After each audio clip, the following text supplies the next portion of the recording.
മിത്രം എന്ന് പറയുമ്പോൾ നമ്മൾ ഇന്നത്തെ കാലത്തായാലും ഏതൊരു കാലഘട്ടം നോക്കിയാലും ഒരു സ്ഥാപനം മുന്നോട്ട് കൊണ്ടുവന്നതിന് ഒരുപാട് ബുദ്ധിമുട്ടും.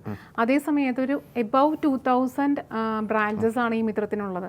അപ്പോൾ തീർച്ചയായിട്ടും അതിൻ്റെ തലവേദന എന്ന് പറയുന്നത് ചെറുതായിരിക്കില്ല, അത്രയും വലുതായിരിക്കും. അപ്പോൾ ഒരു വലിയ ടീം തന്നെ സാറിന് അതിനൊപ്പം ഉണ്ടോ? സാർ ഒറ്റയ്ക്കാണോ ഇത് ഹാൻഡിൽ ചെയ്യുന്നത്? തുടക്കം വന്നത് ഒറ്റയ്ക്കായിരുന്നു. തുടക്കത്തെ കാരണം വെച്ചാൽ ആദ്യം ഒരു വലിയൊരു ലക്ഷ്യങ്ങൾ വെച്ചിട്ടോ അങ്ങനെ ചെയ്തൊരു ബിസിനസ് അല്ല.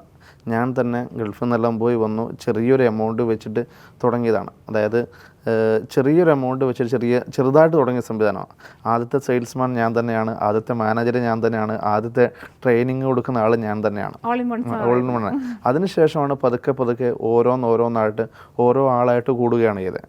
കണ്ണൂരാണ് ആദ്യം ഇത് സ്റ്റാർട്ട് ചെയ്തതെങ്കിലും അതിനുശേഷം നേരെ എറണാകുളത്ത് വന്നു. എറണാകുളത്ത് ഒരു ഓഫീസിലൊരു സിംഗിൾ സീറ്റിലാണ് സ്റ്റാർട്ട് ചെയ്തത്. അവിടെ നിന്നാണ് ഇത്രത്തോളം വലിയൊരു ടീമായിട്ട് വളർന്നു വന്നത്. അപ്പോൾ എനിക്ക് ചോദിക്കാനുള്ള മറ്റൊരു ചോദ്യം, ഈ മിത്രത്തിലേക്ക് വന്നപ്പോൾ അതിൽ എന്തെല്ലാം പ്രതിസന്ധികൾ സാറ് നേരിടേണ്ടി വന്നിട്ടുണ്ട്?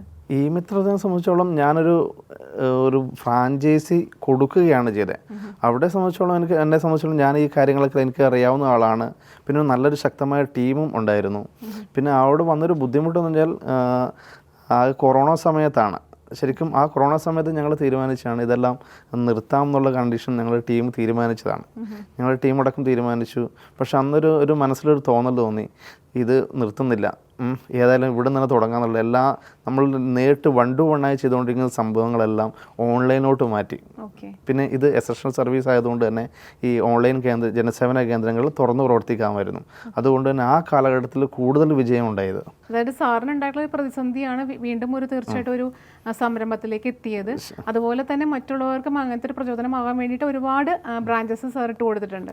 അപ്പോൾ സാർ നേരത്തെ പറഞ്ഞൊരു 35,000 ഉണ്ടെന്നുണ്ടെങ്കിൽ പിന്നെ ഒരു കമ്പ്യൂട്ടറും ഒരു ചെറിയൊരു റൂമും നമുക്ക് സെറ്റാക്കിയിട്ട് നമുക്ക് ഈ ഒരു സ്ഥാപനം തുടങ്ങാൻ സാധിക്കുമെന്ന്.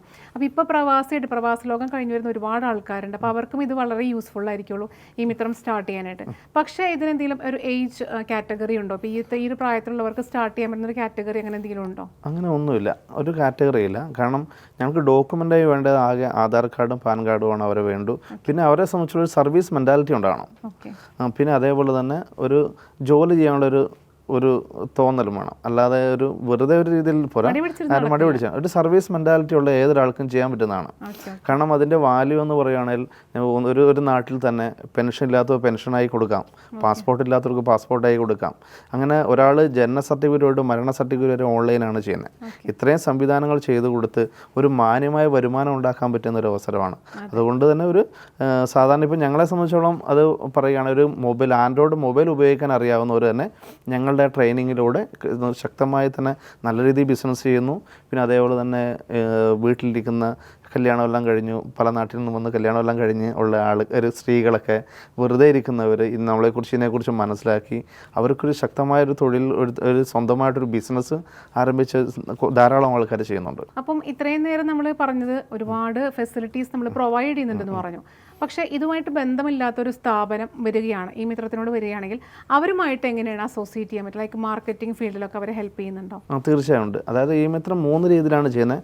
ഒന്ന്, ഒരു നാട്ടിലൊരു ജനസേവന കേന്ദ്രം ഉണ്ടാക്കി ഒരു വ്യക്തിക്ക് ഒരു ചെറിയൊരു ബിസിനസ്, അതായത് സ്വയം തൊഴിൽ പോലെയുള്ള ഒരു ബിസിനസ്, ഒന്നോ അതിൽ 2 or 3 ആൾക്ക് തൊഴിൽ കൊടുക്കാൻ പറ്റുന്ന രീതിയിലാണ് സാധാരണ ഫ്രാഞ്ചൈസി ബിസിനസ്. പിന്നെ രണ്ടാമത് ഉള്ളതാണ് white label business. White label പറഞ്ഞാൽ ഈ മിത്രം എന്നത് ഞങ്ങളുടെ ബ്രാൻഡാണ്. അതേപോലെ നമ്മൾ പല കമ്പനികൾക്കും back and support, training, licensing എല്ലാം ചെയ്യുന്നുണ്ട്. അതായത് ഒരു ഇന്ത്യ മുഴുവൻ ബിസിനസ് ചെയ്യണം എങ്കിൽ ഇത്രത്തോളം ഞങ്ങളെപ്പോലെ ഒരു ടീമിനെ, software team, training team, back and team, ഇത്രയും ടീമിനെ ആക്കി ഒരു തുടക്കക്കാർക്ക് ചെയ്യാൻ വളരെ ബുദ്ധിമുട്ടാണ്. അങ്ങനെയുള്ളവർക്ക് ഈ back and support, training, software കൈകാര്യം ചെയ്ത് ഞങ്ങൾ ചെയ്യുന്നുണ്ട്. അതായത് ചെറിയൊരു ചിലവിൽ തന്നെ അവർ മാർക്കറ്റിംഗ് മാത്രം നടത്തിക്കൊണ്ട് തന്നെ ഇതേപോലത്തെ ഒരു ബ്രാൻഡ്, ഈ മിത്രം പോലെ മറ്റൊരു ബ്രാൻഡ്, ഒരു ഉദാഹരണം പറയുകയാണെങ്കിൽ വി ഹെൽപ്പ് എന്ന ഒരു ബ്രാൻഡാണെങ്കിൽ അവർ ആ ബ്രാൻഡിൽ മാർക്കറ്റിംഗ് മാത്രം ചെയ്താൽ മതി. അവർക്ക് എത്ര ഫ്രാഞ്ചൈസി മുകളിലും കൊടുക്കാം. അതായത് ഈ മിത്രം എന്നതിന് ബാക്ക് എൻഡ് ചെയ്യുന്ന അതേപോലെ തന്നെ അവരെ ബ്രാൻഡിലായിരിക്കും ചെയ്യുക എല്ലാ കാര്യങ്ങളും. അവർക്ക് വേണ്ട സപ്പോർട്ട് അവരുടെ കമ്പനിയുടെ പേരിലായിരിക്കും ചെയ്യുക. എന്താണ് അവരുണ്ടാക്കുന്ന ബ്രാൻഡ് ആ പേരിലായിരിക്കും ചെയ്യുക. അവിടെ ഈ മിത്രത്തിന് യാതൊരു സർവീസ് നമ്മുടെ ആയിരിക്കും, പക്ഷേ അവരുടെ ബ്രാൻഡിലായിരിക്കും. വൈറ്റ് ലേബൽ അത് അവർക്ക് ഇഷ്ടമുള്ള ഫ്രാഞ്ചൈസി ചാർജ് വാങ്ങാം, അവർക്ക് ഇന്ത്യ മുഴുവൻ എവിടെയും ചെയ്യാം. ഓക്കെ. പിന്നെ മറ്റൊന്നെന്ന് പറഞ്ഞാൽ മറ്റ് കമ്പനിയുടെ സർവീസ്, തേർഡ് പാർട്ടി സർവീസുകൾ. അതായത് ഇപ്പം ഏതൊരു കമ്പനിയുടെ ആണെങ്കിലും സർവീസ്, ഇപ്പം ബാങ്കിങ് കാര്യങ്ങളായിക്കോട്ടെ, ഇപ്പം എന്തൊരു സർവീസാണ്, ഇപ്പോൾ GST സർവീസ് ആയിക്കോട്ടെ, മാട്രിമോണി സർവീസ് ആയിക്കോട്ടെ, ഇതൊക്കെ ഞങ്ങളിലൂടെ ചെയ്യുന്നുണ്ട്. അതിൻ്റെ ഒരു പ്രത്യേകത എന്താണെന്ന് വെച്ചിട്ടുണ്ടെങ്കിൽ സാധാരണ ഒരു ഓഫീസ് എല്ലായിടത്തും ഒരു കമ്പനി, ഒരു ഉദാഹരണം പറയുകയാണെങ്കിൽ ഒരു മാട്രിമോണി കമ്പനിക്ക് ഒരു ഓഫീസ് കേരളത്തിൽ ഓഫീസ് തുടങ്ങണം. ഞങ്ങളെ സംബന്ധിച്ച് ഇപ്പോൾ 2400 ഒരു ഓഫീസ് കേരളത്തിൽ തുടങ്ങണമെങ്കിൽ കോടികൾ മുടക്കണം. എല്ലായിടത്തും സ്റ്റാഫിനെ വെക്കണം, കമ്പ്യൂട്ടർ വേണം, കട വേണം, അതിൻ്റെ സെക്യൂരിറ്റി കൊടുക്കണം, ഇങ്ങനെ ലക്ഷങ്ങൾ മുടക്കി വേണം ചെയ്യാൻ വേണ്ടിയിട്ട്. ഇപ്പോൾ ഇതിനെ ഞങ്ങളുമായിട്ട് അസോസിയേറ്റ് ചെയ്യുകയാണെങ്കിൽ ഒരു ദിവസം കൊണ്ട് തന്നെ 2400 അവരുടെ കസ്റ്റമർ സർവീസ് പോയിന്റുകൾ അവർക്ക് ഓപ്പൺ ചെയ്യാൻ പറ്റും. കാരണം ഞങ്ങൾക്ക് ഓൾറെഡി സ്റ്റാഫുണ്ട്, അവിടെ കമ്പ്യൂട്ടറുണ്ട്, അവർ വെൽ ട്രെയിനഡ് ആണ്. അതുകൊണ്ട് തന്നെ അവരുടെ സർവീസുകൾ ഞങ്ങളുടെ സെൻറ്ററുകളിൽ പല ആവശ്യങ്ങൾക്കായി ഒരു ദിവസം 150 തൊട്ട് 200 ആൾ കയറി ഇറങ്ങുന്നതാണ്. ഞങ്ങൾക്കൊരു ഡിസ്പ്ലേ ബോർഡിൽ അവരുടെ ഡീറ്റെയിൽസ് കൊടുക്കുകയാണെങ്കിൽ അവർ ഓരോ ആളും വന്നിട്ട് 5-10 മിനിറ്റ് അവിടെ വന്ന് നിൽക്കുന്നവരാണ്. ഞങ്ങൾ ഡിസ്പ്ലേയിൽ കൂടെ വരുന്ന ഒരു നോട്ടീസിൽ കൂടെ വരുന്ന കാര്യങ്ങൾ അവർ മനസ്സിലാക്കും. അവർ നമ്മളോട് ചോദിക്കും ഇതെന്താണെന്ന് ചോദിക്കുമ്പോൾ അതിനെക്കുറിച്ച് പറഞ്ഞ് മനസ്സിലാക്കി അവിടെ ഒരു സെയിൽ നടക്കുമ്പോൾ ഞങ്ങളുടെ സെൻറ്ററിനും ചെറിയൊരു വരുമാനം കൊടുക്കുകയാണെങ്കിൽ ആ ഒരു മാർക്കറ്റിംഗ് ചെയ്യാം. അത് തന്നെയാണ് ഞങ്ങളുടെ ലക്ഷ്യം. അത് തന്നെയാണ് 5000-ഓളം ഫ്രാഞ്ചൈസി ആക്കി ഒരു പ്രൊഡക്റ്റ് ലോഞ്ച് ഹബ്ബ്, ഒരു സർവീസ് ലോഞ്ച് ഹബ്ബായിട്ട് മാറ്റുക. ഏതൊരാൾക്കും അവരുടെ സർവീസുകൾ അവരുടെ കസ്റ്റമർ സർവീസ് പോയിന്റ് ആയിട്ട് ഞങ്ങളുടെ സ്ഥാപനങ്ങൾ വഴി നടത്തി കൊടുക്കാൻ പറ്റുന്ന ഒരു രീതി. നമ്മുടെ ഈ മിത്രം എന്ന് പറഞ്ഞ ജനസേവന കേന്ദ്രം അല്ലെങ്കിൽ ജനസേവന കാര്യങ്ങൾ മാത്രമല്ല നമുക്ക് പ്രൊവൈഡ് ചെയ്യാൻ പറ്റുന്നത്. ഒരുപാട് കമ്പനികൾ വരികയാണെങ്കിൽ അവരുടെ അസോസിയേറ്റ് ചെയ്ത് അവരുടെ മാർക്കറ്റിംഗ് ആയിട്ടുള്ള എല്ലാ കാര്യങ്ങളും നമുക്ക് ചെയ്തു കൊടുക്കാനായിട്ട് സാധിക്കും. അതായത് നമ്മുടെ സ്ഥാപനത്തിൽ വരികയാണെങ്കിൽ എല്ലാ സേവനങ്ങളും ഞങ്ങളുടെ സെൻറ്റർ വഴി നടത്താൻ പറ്റും. ഇനി സാറിനോട് മറ്റൊന്നും ചോദിക്കാനുള്ള, എന്താണ് ഇതിന്റെ എക്സ്പാൻഷൻസ് അല്ലെങ്കിൽ അതർ ഫെസിലിറ്റീസ് എന്തൊക്കെയാണ് പ്രൊവൈഡ് ചെയ്യാനായിട്ട് ഉദ്ദേശിക്കുന്നത്? ഈ മിത്രത്തെ സംബന്ധിച്ചോളം 2026 ആകുമ്പോഴത്തേനും 5000-ഓളം ഫ്രാഞ്ചൈസി കേരളത്തിലുണ്ടാക്കി ഒരു പ്രൊഡക്റ്റ് ലോഞ്ച് ഹബ്ബ് അല്ലെങ്കിൽ സർവീസ് ലോഞ്ച് ഹബ്ബാക്കി മാറ്റുക എന്നാണ് ഈ മിത്രത്തിൻ്റെ ഉദ്ദേശം. അപ്പം ഇപ്പം നമ്മുടെ കേരളത്തിൽ ജനസേവന ഈ മിത്രം കേന്ദ്രങ്ങളുണ്ട്. ഇനി അത് പുറത്തേക്ക് ഇപ്പോൾ ഓൾറെഡി ഉണ്ടോ, അതിന് വ്യാപിപ്പിക്കാൻ താല്പര്യമുണ്ടോ? ഈ മിത്രം ഇപ്പോൾ തമിഴ്നാട്ടിൽ ഓൾറെഡി സ്റ്റാർട്ട് ചെയ്ത് കഴിഞ്ഞു.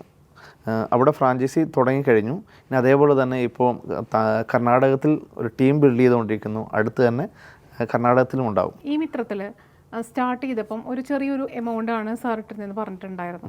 അപ്പോൾ ഇതുപോലെ തന്നെ മറ്റൊരു സംരംഭകനെ സ്റ്റാർട്ട് ചെയ്യാനായാലും ആ ഒരു ചെറിയ എമൗണ്ട് തന്നെ മതിയായിരിക്കും. പക്ഷെ സാറ് തുടങ്ങിയ പോലെ അല്ലെങ്കിൽ സാർ ഇപ്പം സ്റ്റാർട്ട് ചെയ്തിപ്പോൾ ഇവിടെ വരെ എത്തി നിൽക്കുന്നുണ്ട്, അതുപോലെ തന്നെ മറ്റുള്ളവർക്കും എത്താൻ സാധിക്കുന്നത് അല്ലെങ്കിൽ എത്തിയിട്ടുണ്ടോ? അങ്ങനെയുള്ള സംരംഭകരിലേക്ക് എത്തിയിട്ടുണ്ടോ? തീർച്ചയായിട്ടും അത് എത്താൻ പറ്റും. അതൊരു ബിസിനസ് എന്ന് പറഞ്ഞാൽ നമ്മൾ ചെയ്യുന്ന രീതിയിലാണ്. ഇപ്പം ഞങ്ങളെ സംബന്ധിച്ചോളം ഇപ്പം ഈ വൈറ്റ് ലേബൽ എന്നൊരു സിസ്റ്റത്തിൽ കൂടെ ചെയ്യുകയാണെങ്കിൽ ഒരിക്കലും നഷ്ടസാധ്യത വരില്ല. കാരണം അല്ലാതെ ഇപ്പം ഇപ്പം ഞങ്ങളെപ്പോലെ തന്നെ ഒരു ടീം ആദ്യം തന്നെ തുടക്കത്തിൽ ഉണ്ടാക്കി ചെയ്യുമ്പോഴാണ് ഇതേപോലെ പരാജയം വരുന്നത്.